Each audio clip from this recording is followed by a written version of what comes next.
Good evening, people. Welcome back to another video of the films that I own that need to be rewatched.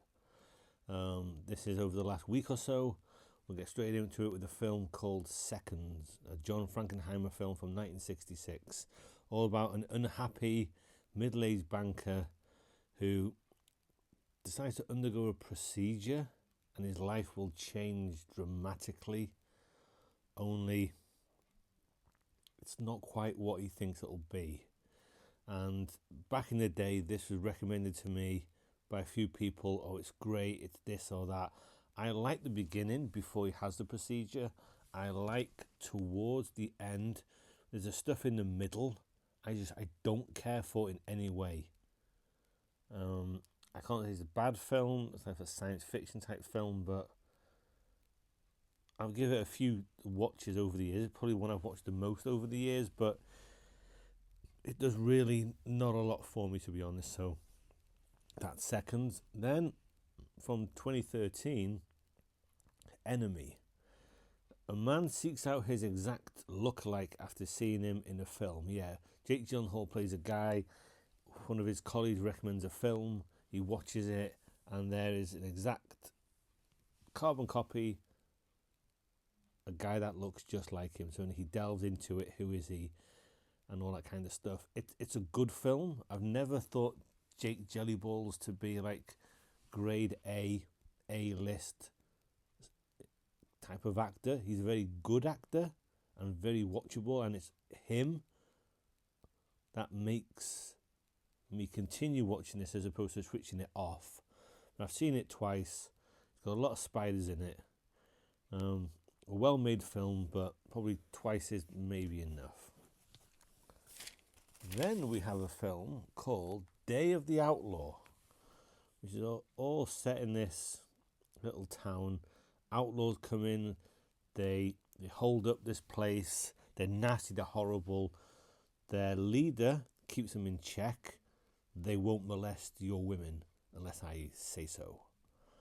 But he's been shot previously and he could die, and the whole thing is like a powder keg waiting to explode, and it builds and it builds as it goes through. It's only a short film, 92 minutes, but it does build, and that's a pretty solid western. 1959, Day of the Outlaw. I like that one. Then a film from 1966 called Tokyo Drifter. After his gang disbands, a Yakuza looks forward to life outside organised crime. Can that really happen? But becomes a drifter after his old rivals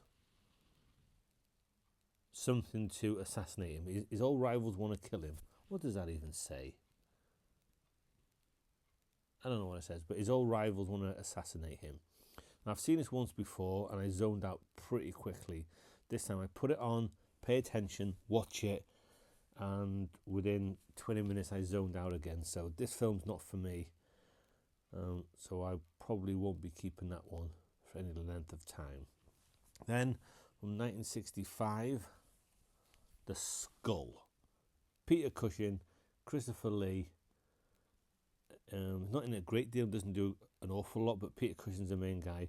A collector, Peter Cushing, comes into possession of a skull of the Marquis de Sade and learns it's possessed by an evil spirit. It makes you do things. It made Christopher Lee buy 3 statues, and he gets possessed by this force, and it's pretty damn good. Put out by Amicus Productions, and they're kind of like Hammer, but I've always thought Amicus to be just a level or two below what Hammer were doing in their heyday.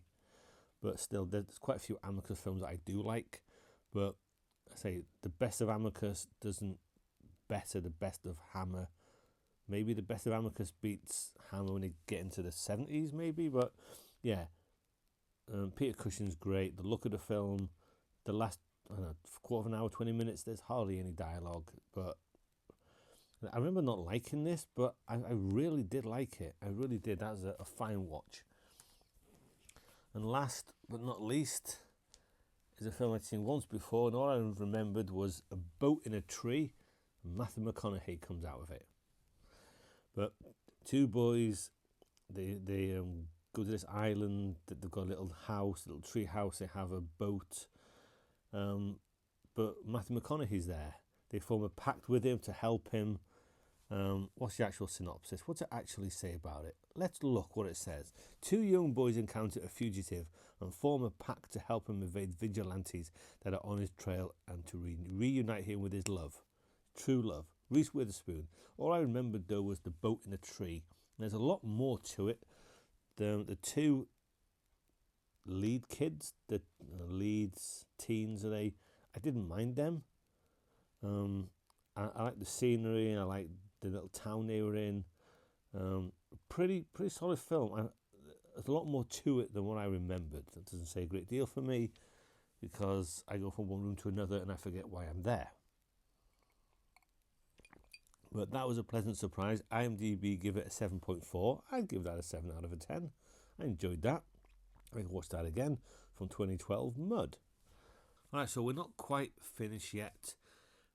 It's a couple of days after what you just saw, and I thought I'd stick these two films on the end of this video. I don't know when I'm going to do this again, so stick them on the end of this. Won't take long, 3-4 minutes. But I watched for the second time the Iron Monkey, because I watched this for the first time a couple of years back. I was a little bit disappointed in it.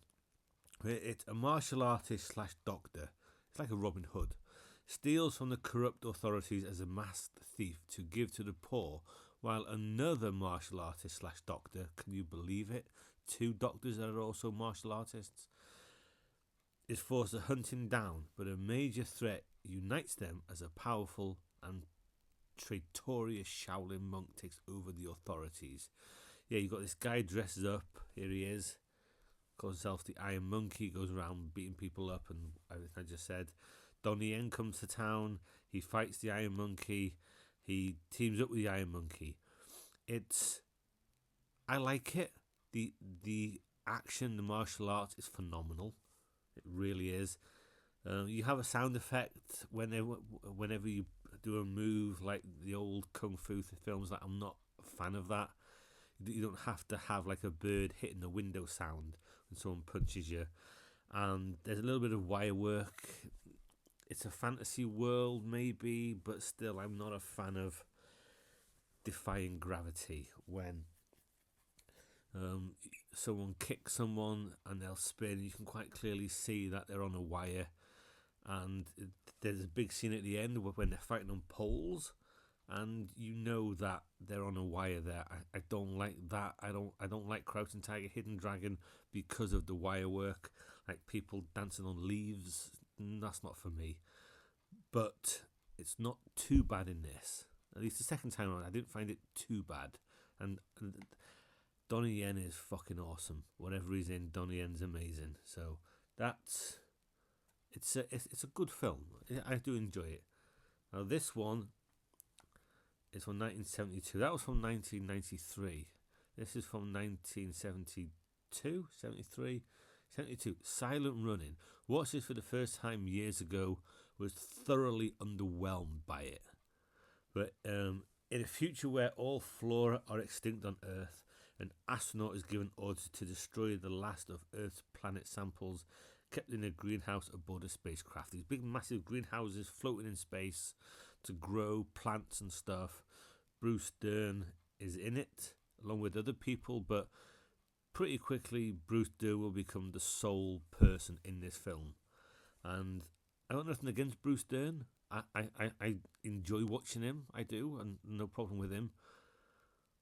But in this, I don't think he's strong enough to carry the film. Like, you watch The Last Man on Earth with Vincent Price. Vincent Price carries that film easily. Charlton Heston in The Omega Man, same thing. Will Smith in I Am Legend, not up to that standard. Then you've got like Bruce Campbell in Evil Dead, Matt Damon in The Martian. I'd rather watch them than Bruce Dern. Now, if you're a Bruce Dern fan, you'll probably love this. But I'm not a massive Bruce Dern fan. He's fine, he's okay. But when it's him and these three robots, Huey, Dewey and Louie, it becomes a slog to get through. It's only a 90-minute film. It becomes a very big slog to get through. And you'll see me show this in January when I show my entire collection, but for now it might just go on the pile to get rid of. The get rid of pile, the throwing out pile, whatever the pile is, this might just go on it, because it was hard to get through. It felt like 190 minutes, never mind 90. So that is it. That is it. I don't know when I'm going to do these again. It could be next week. Who knows? If it's not, you'll see me in October. We know what October brings.